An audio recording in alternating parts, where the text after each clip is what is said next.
Hello hi ನಮಸ್ಕಾರ, welcome back to my YouTube channel. ನಾನು ನಿಮ್ಮ Srilatha Rajeev, makeup artist and makeup educator. ಏನಿವತ್ತು makeup ಇಲ್ಲದೆ ಅಥವಾ ಬೇರೆ ಏನಾದರೂ ಸ್ಕಿನ್ ಕೇರ್ ಏನು ಮಾಡಿಕೊಳ್ಳದೆ ಇವತ್ತು ಡೈರೆಕ್ಟಾಗಿ ಹೇಗಿದ್ದಾರೋ ಹಾಗೆ ಬಂದುಬಿಟ್ಟಿದ್ದಾರೆ ಅಂತ ನಿಮಗೆಲ್ಲ ಆಶ್ಚರ್ಯ ಆಗ್ತಿರ್ಬೋದು. ನಾನಿವತ್ತು ನನ್ನ ಸ್ಕಿನ್ ಕೇರ್ ಬಗ್ಗೆ ನಾನು ತಿಳಿಸ್ಕೊಡೋಣ ಅಂತ ಈ ವಿಡಿಯೋ ಮಾಡ್ತಾ ಇದ್ದೀನಿ. ಈ ವಿಡಿಯೋನಲ್ಲಿ ಕಂಪ್ಲೀಟಾಗಿ ನಮ್ಮ ಸ್ಕಿನ್ ಕೇರ್ನ ಹೇಗೆ ನಾವು ಮಾಡ್ಕೋಬೇಕು, ನೈಟ್ ಟೈಮ್ ರೋಟೀನ್ ಆಗಿರ್ಬೋದು, ಅಥವಾ ನಾವು ಹೊರಗಡೆ ಹೋದಾಗ ಸನ್ಸ್ಕ್ರೀನ್ ಹಾಕ್ಕೊಳ್ಳೋದಿರ್ಬೋದು, ಅಥವಾ ಫೇಸ್ ಮಾಸ್ಕ್ ಯೂಸ್ ಮಾಡ್ತಿರ್ತೀವಿ ಅದನ್ನು, ಮತ್ತು ಸಿರಮ್ ಬಗ್ಗೆ ಕೂಡ ನಾನು ಮಾಹಿತಿ ಕೊಡ್ತಾ ಇದ್ದೀನಿ. ಯಾರು ಈ ವಿಡಿಯೋನ ಸ್ಕಿಪ್ ಮಾಡದೆ ದಯವಿಟ್ಟು ಫುಲ್ಲು ನೋಡಿ. ಇನ್ನು ಯಾರ್ಯಾರು ಹೊಸದಾಗಿ ನಾನು ವಿಡಿಯೋ ನೋಡೋಕ್ಕೆ ಸ್ಟಾರ್ಟ್ ಮಾಡಿದ್ದೀರಾ ಅವ್ರಿಗೆಲ್ಲ ಸಬ್ಸ್ಕ್ರೈಬ್ ಮಾಡ್ಕೊಳ್ಳಿ ಅಂತ ಹೇಳೋಕ್ಕೆ ಇಷ್ಟಪಡ್ತೀನಿ. ಯಾಕಂದರೆ ನಾನು ಮಾಡೋ ಪ್ರತಿಯೊಂದು ವಿಡಿಯೋದಲ್ಲೂ ಏನಾದರೂ ಟಿಪ್ಸು ಟ್ರಿಕ್ಸು ನಿಮಗೆ ಯೂಸ್ ಆಗೋ ಅಂಥ ಮಾಹಿತಿನೇ ನಾನು ಕೊಡ್ತಾ ಇದ್ದೀನಿ. ಇನ್ನೂ ಯಾರ್ಯಾರೆಲ್ಲ ಸಬ್ಸ್ಕ್ರೈಬ್ ಮಾಡ್ಕೊಂಡಿಲ್ಲ ದಯವಿಟ್ಟು ಸಬ್ಸ್ಕ್ರೈಬ್ ಮಾಡ್ಕೊಳ್ಳಿ. ತುಂಬ ಜನ ಹೇಳ್ತಾ ಇರ್ತಾರೆ ಟ್ಯಾನಿಂಗ್ ಪ್ರಾಬ್ಲಮ್ ಆಗಿದೆ ಅಂತ. ಟ್ಯಾನಿಂಗ್ ಪ್ರಾಬ್ಲಮ್ ಆಗಿದೆ ಅಂತ ಆಮೇಲೆ ನಾವು ಇದು ಮಾಡೋದಕ್ಕಿಂತ ಬಿಫೋರೇ ನಾವು ಪ್ರಿಕಾಷನ್ಸ್ ತೊಗೊಳ್ಳೋದು ತುಂಬ ಇಂಪಾರ್ಟೆಂಟ್ ಆಗಿರುತ್ತೆ. ನಾವು ಹೊರಗಡೆ ಹೋಗ್ತಾ ಇದ್ದೀವಿ ಅಂದಾಗ ನೀವು ಮೇಕಪ್ ಮಾಡಿಕೊಂಡ್ರೂ ಬಿಫೋರ್ ನೀವು CTMPನಲ್ಲಿ ಸನ್ಸ್ಕ್ರೀನ್ನ ಆ್ಯಡ್ ಮಾಡ್ಕೊಳ್ಳೋದು ತುಂಬ ಇಂಪಾರ್ಟೆಂಟ್ ಆಗಿರುತ್ತೆ. ನಾನು ಯೂಸ್ ಮಾಡ್ತಾ ಇರೋದು ವಿಶ್ ಕೇರ್ ಅಂತ. ಇದು ಎಲ್ಲ ಸ್ಕಿನ್ಗೂ ಆಗುತ್ತೆ. ತುಂಬ ಲಿಕ್ವಿಡಿ ಆಗಿದೆ. ಹೇಗಿದೆ ಅಂತ ತೋರಿಸ್ತೀನಿ ನೋಡಿ. ಇಷ್ಟು ಲಿಕ್ವಿಡಿ ಆಗಿದೆ. ಇದನ್ನ ಈ ಥರ ರಬ್ ಮಾಡಿಕೊಂಡು ಆಲ್ ಓವರ್ ದ ಫೇಸು ನಾನು ಹಚ್ತಾ ಇದ್ದೀನಿ.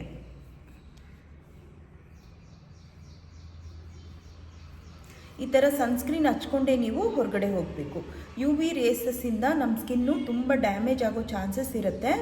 ಇದನ್ನು ನಾವು ಕಾಪಾಡ್ಕೊಳ್ಳೋಕ್ಕೋಸ್ಕರ ನಾವು ನಮ್ಮ ಸ್ಕಿನ್ನ ಸನ್ಸ್ಕ್ರೀನ್ ಹಚ್ಕೊಳ್ಳೋದು ತುಂಬ ಇಂಪಾರ್ಟೆಂಟ್ ಆಗುತ್ತೆ. ನಂದು ಬಾಡಿ ಹೀಟ್ ಇರೋದ್ರಿಂದ ನಂದು ಲಿಪ್ಸು ತುಂಬಾ ಡ್ರೈ ಆಗಿಬಿಡುತ್ತೆ. ಇದಕ್ಕೋಸ್ಕರ ನಾನು ನಿವ್ಯಾ ಅವ್ರದ್ದು ವ್ಯಾಸ್ಲಿನ್ ಯೂಸ್ ಮಾಡ್ತೀನಿ. ನೋಡಿ, ಇದು ಪಿಂಕ್ ಈ ಥರ ಶೇಡಲ್ಲಿರುತ್ತೆ.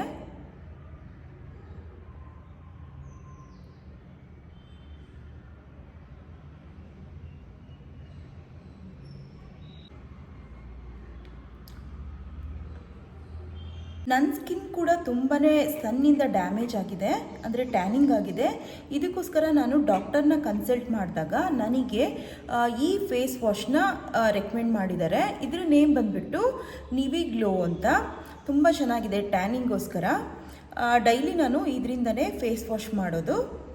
ಫೇಸ್ನ ಮಾಯ್ಶ್ಚರ್ ಮಾಡೋದಕ್ಕೋಸ್ಕರ ನಾನು ಲ್ಯಾಕ್ಮಿ ಅವ್ರದ್ದು ಪೀಚ್ ಮಿಲ್ಕ್ ಯೂಸ್ ಮಾಡ್ತೀನಿ. ತುಂಬ ಚೆನ್ನಾಗಿದೆ. ಇದು ಅಫೋರ್ಡಬಲ್ಗೂ ಸಿಗುತ್ತೆ ನಮಗೆ. ಇದ್ರ ಜೊತೆಗೆ ನನ್ನ ಹತ್ರ ಇನ್ನೊಂದು ಮಾಯ್ಶ್ಚರೈಸರ್ ಇದೆ, ಹೈಡ್ರಾ ಅಂತ. Daily use moisturiser. ಎಲ್ಲ ಸ್ಕಿನ್ ಟೈಪವರು ಇದನ್ನು ಯೂಸ್ ಮಾಡ್ಬೋದು. ನೈಟ್ ಸ್ಕಿನ್ ಕೇರ್ ರೋಟೀನಲ್ಲಿ ನನಗೇನಾದರೂ ತುಂಬ ಡ್ರೈ ಫೀಲ್ ಏನಾದರೂ ಆಗ್ತಾಯಿದ್ರೆ ನನಗೆ ನೈಕಾ ಅವ್ರದ್ದು 24 ಕ್ಯಾರೆಕ್ಟ್ರು ಗೋಲ್ಡ್ ಆಯಿಲ್ ಯೂಸ್ ಮಾಡ್ತೀನಿ ನಾನು. ಇದು ತುಂಬ ಬ್ರೈಟ್ನೆಸ್ ಕೊಡೋದಕ್ಕೆ ನಮಗೆ ಹೆಲ್ಪ್ ಆಗುತ್ತೆ. ಆ ಥರ ಏನಾದರೂ ಡ್ರೈ ಫೀಲಿಂಗ್ ಏನಾದರೂ ಇಲ್ಲ, ನಾರ್ಮಲಾಗೇ ಇದೆ ನಮಗೆ ಅಂತಂದರೆ ಗಾರ್ನಿಯರ್ ಅವ್ರದ್ದು ವಿಟಮಿನ್ C ಸಿರಮ್ನ ನಾನು ಯೂಸ್ ಮಾಡ್ತೀನಿ. ಗಾರ್ನಿಯರ್ ವಿಟಮಿನ್ C ಸಿರಮ್ ಬಗ್ಗೆ ಅಂತೂ ನಾನು ಇನ್ನೂ ಹೆಚ್ಚಿನ ಮಾಹಿತಿ ಕೊಡಲೇಬೇಕು. ಯಾಕಂದರೆ ತುಂಬಾ ಚೆನ್ನಾಗಿದೆ ಈ ಸಿರಮ್ಮು. ಎಲ್ಲ ಸ್ಕಿನ್ ಟೈಪ್ ಅವ್ರಿಗೂ ನಡೆಯುತ್ತೆ. ಅಂದರೆ ತುಂಬ ಬ್ರೈಟ್ನಿಂಗ್ ಮಾಡುತ್ತೆ ಸ್ಕಿನ್ನ ಅಂತ ಹೇಳ್ಬೋದು. ಇದೇ ಥರದ್ರಲ್ಲಿ ನಿಮಗೆ ಬೇರೆ ಬೇರೆ ಕಂಪ್ನಿಗಳದ್ದು ವಿಟಮಿನ್ C ಸಿರಮ್ಗಳು ಸಿಗುತ್ತೆ. ಇದನ್ನು ಯೂಸ್ ಮಾಡೋದ್ರಿಂದ ಸ್ಕಿನ್ನು ಬ್ರೈಟ್ ಆಗೋದ್ರ ಜೊತೆ ಏನೇ ಒಂದು ಪಿಗ್ಮೆಂಟೇಷನ್ ಇರ್ಬೋದು ಅಥವಾ ಡಾರ್ಕ್ ಸರ್ಕಲ್ಲು ಎಲ್ಲ ಸ್ವಲ್ಪ ಕಮ್ಮಿ ಮಾಡುತ್ತೆ. ಕೊನೆಯ ಸ್ಟೆಪ್ ಆಗಿ ನಾನು ಮಾಸ್ಕ್ ಬಗ್ಗೆ ಮಾಹಿತಿ ಕೊಡ್ತೀನಿ. ಇದು ಕೊರಿಯನ್ ಮಾಸ್ಕ್ ಆಗಿದೆ. ಈ ಮಾಸ್ಕು ಎಲ್ಲ ಸ್ಕಿನ್ ಟೈಪ್ ಅವ್ರಿಗೂ ನಡೆಯುತ್ತೆ. ಅಂತಂದರೆ ಇದರಲ್ಲೇ ಬೇರೆ ಬೇರೆದಿರುತ್ತೆ. ಡ್ರೈ ಸ್ಕಿನ್ ಅವ್ರಿಗೆ ಬೇರೆ, ಆಯಿಲಿ ಸ್ಕಿನ್ ಅವ್ರಿಗೆ ಬೇರೆ, ಆ ಥರ ನಾರ್ಮಲ್ ಸ್ಕಿನ್ ಅವ್ರಿಗೆ ಬೇರೆ, ಆ ಥರ ಬೇರೆ ಬೇರೆ ಟೈಪ್ ಇರುತ್ತೆ. ಅದನ್ನು ನೋಡಿಕೊಂಡು ತೊಗೊಂಡ್ರೆ ಆಯಿತು. ನಂದು ನಾರ್ಮಲ್ ಸ್ಕಿನ್ ಇರೋದ್ರಿಂದ ಈ ಮಾಸ್ಕ್ನ ನಾನು ಯೂಸ್ ಮಾಡ್ತೀನಿ. ಎಲ್ಲಾದರೂ ನಾನು ಹೊರಗಡೆ ಹೋಗಬೇಕಾಗಿರುತ್ತೆ, ಏನಾದರೂ ಫಂಕ್ಷನ್ ಇರುತ್ತೆ, ನನಗೆ ಸ್ವಲ್ಪ ಫೇಸಲ್ಲಿ ಗ್ಲೋ ಬೇಕು ಅನ್ಬೇಕಾದ್ರೆ ನಾನು ಈ ಮಾಸ್ಕ್ನ ಯೂಸ್ ಮಾಡ್ತೀನಿ. ಇದ್ರ ಪ್ರೈಸ್ ಬಂದುಬಿಟ್ಟು 130 ರುಪೀಸ್ ಇತ್ತು. ನನಗೆ ಆಫರಲ್ಲಿ 99 ರುಪೀಸ್ಗೆ ಸಿಕ್ತು. ಇದನ್ನು ಹೇಗೆ ಯೂಸ್ ಮಾಡೋದು ಅನ್ನೋದನ್ನು ನೋಡೋಣ ಬನ್ನಿ. ಫಸ್ಟು ಇದನ್ನು ನಾನು ಓಪನ್ ಮಾಡ್ಕೊತಿದ್ದೀನಿ. ನೋಡಿ, ಈ ಥರ ನಾವು ತೇರ್ ಮಾಡಿದ್ರೆ ಹರಿದ್ರೆ ನಮಗೆ ಸಿಗುತ್ತೆ, ಮಾಸ್ಕ್ ಒಳಗಡೆ ಸಿಗುತ್ತೆ ನಮಗೆ. ಅದನ್ನು ಅವರು ಸಿರಮ್ನಲ್ಲಿ ನೆನೆಸಿ ಇಟ್ಟಿರ್ತಾರೆ. ಅಂದರೆ ಅದು ಸೋಕಾಗಿರುತ್ತೆ ಸಿರಮಲ್ಲಿ. ಈ ಥರ ಮಾಸ್ಕ್ ಸಿಗುತ್ತೆ ನೋಡಿ. ಇದು ಈ ಥರ ಕರ್ಚೀಪ್ ಥರ ಇರುತ್ತೆ ನಮಗಿದು. ಇದನ್ನು ನಾನು ಓಪನ್ ಮಾಡಿಕೊಂಡು ಫೇಸ್ ಮೇಲೆ, ಅಂದರೆ ಇದರಲ್ಲಿ ಕಣ್ಣು ಮೂಗು ಇದಕ್ಕೆಲ್ಲ ಗ್ಯಾಪ್ ಬಿಟ್ಬಿಟ್ಟೇ ಇವರು ಮಾಡಿರ್ತಾರೆ ಕಟ್ಟಿಂಗು. ಆ ಥರ ನೋಡಿ, ಈ ಥರ ಓಪನ್ ಮಾಡಾದಮೇಲೆ ನಮ್ಗೆ ಈ ಥರ ಸಿಗುತ್ತೆ ಮಾಸ್ಕು. ಇದನ್ನು ನಾನು ಕ್ಲೀನ್ ಫೇಸ್ ಮೇಲೆ, ಅಂದರೆ ಫೇಸ್ ವಾಶ್ ಮಾಡಿದ್ದಾದಮೇಲೆ ನಾನು ಇದನ್ನು ನೀಟಾಗಿ ಹಾಕ್ಕೊತಿದ್ದೀನಿ. ಇಲ್ಲಿ ನೋಸ್ ಮೇಲೆ ಇದು ಕಣ್ಣಿಗೆ ಗ್ಯಾಪ್ ಎಲ್ಲ ಕೊಟ್ಟಿರ್ತಾರೆ, ನೀವು ನೋಡ್ತಾ ಇರ್ಬೋದು. ಇದೇ ಥರನೇ ನಾವು ಫಿಕ್ಸ್ ಮಾಡ್ಕೊಬೇಕು. ಫಿಕ್ಸ್ ಮಾಡಿಕೊಂಡು ನಾನು 1-2-3 ನಿಮಿಷ ಇದ್ರ ಮೇಲೇ ಮಸಾಜ್ ಮಾಡ್ತಾಯಿದ್ದೀನಿ. ಈ ಥರ ಮಸಾಜ್ ಮಾಡೋದ್ರಿಂದ ಸ್ಕಿನ್ ಪೋರ್ಸ್ ಏನಿರುತ್ತೆ ಅದರೊಳಗಡೆ ಎಲ್ಲ, ಸ್ಕಿನ್ ಒಳಗಡೆ ಎಲ್ಲ ಹೋಗಿ ಅದು ಸಿರಮ್ದು ಏನಿರುತ್ತೆ ಅದ್ರ ವರ್ಕ್ ಅದು ಮಾಡುತ್ತೆ, ಅಂದರೆ ಗ್ಲೋಯಿಂಗ್ ಕೊಡುತ್ತೆ ನಮಗೆ. ನೋಡಿ, ಇದ್ರೊಳಗಡೆ ಸಹ ನಮಗೆ ಸಿರಮ್ ಇರುತ್ತೆ. ಏನಕ್ಕೆ ವೇಸ್ಟ್ ಮಾಡೋದು ಅಂತ ನಾನು ತೊಗೊಂಡು ಕೈಗೆ ಮತ್ತು ನೆಕ್ಗೆಲ್ಲ ಅಪ್ಲೈ ಮಾಡ್ಕೊತಿದ್ದೀನಿ. ಯಾವುದೂ ವೇಸ್ಟ್ ಮಾಡಬಾರ್ದಲ್ವ, ಎಲ್ಲದಕ್ಕೂ ಅಮೌಂಟ್ ಪೇ ಮಾಡಿರ್ತೀವಿ. ಸೊ ಇದನ್ನು ಯೂಸ್ ಮಾಡ್ಕೊಳ್ಳೋದ್ರಿಂದ ಏನು ಪ್ರಾಬ್ಲಮ್ ಇಲ್ಲ, ಇನ್ನೂ ನಮಗೆ ಬೆನಿಫಿಟ್ ಆಗುತ್ತೆ.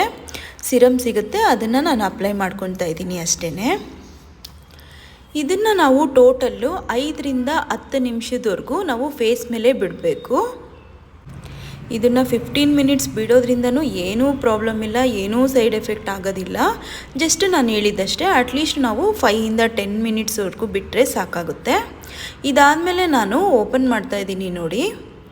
ಓಪನ್ ಮಾಡಾದಮೇಲೆ ನಿಮಗೆ ಫೇಸ್ ಒಂದು ಸ್ವಲ್ಪ ಗ್ಲೋ ಅನ್ನಿಸ್ತಾ ಇದೆ. ಸ್ಟಾರ್ಟಿಂಗ್ ನಾನು ವಿಡಿಯೋ ಮಾಡಬೇಕಾದ್ರೆ ಇದ್ದಿದ್ದ ಫೇಸ್ಗೂ ಇವಾಗಲೂ ತುಂಬ ಡಿಫ್ರೆನ್ಸ್ ಅನಿಸ್ತಾ ಇದೆ.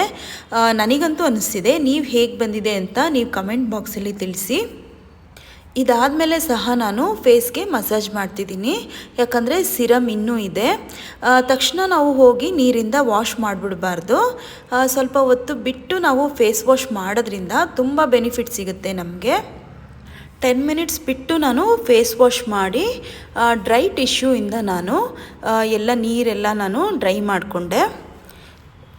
ನೋಡಿ ಇವಾಗ ಯಾವ ಥರ ಗ್ಲೋ ಬಂದಿದೆ ಅಂತ. ಇವಾಗ ಯಾವ ಥರ ಯೂಸ್ ಮಾಡೋದು ಫೇಸ್ ಮಾಸ್ಕ್ನ ಅಂತ ಗೊತ್ತಾಯಿತು ಅಲ್ವಾ. ಇದೇ ಥರ ತುಂಬ ವಿಡಿಯೋಗಳಿಗೋಸ್ಕರ ನನ್ನ ಪೇಜ್ ಫಾಲೋ ಮಾಡೋದನ್ನು ದಯವಿಟ್ಟು ಮರಿಬೇಡಿ. Thank you so much.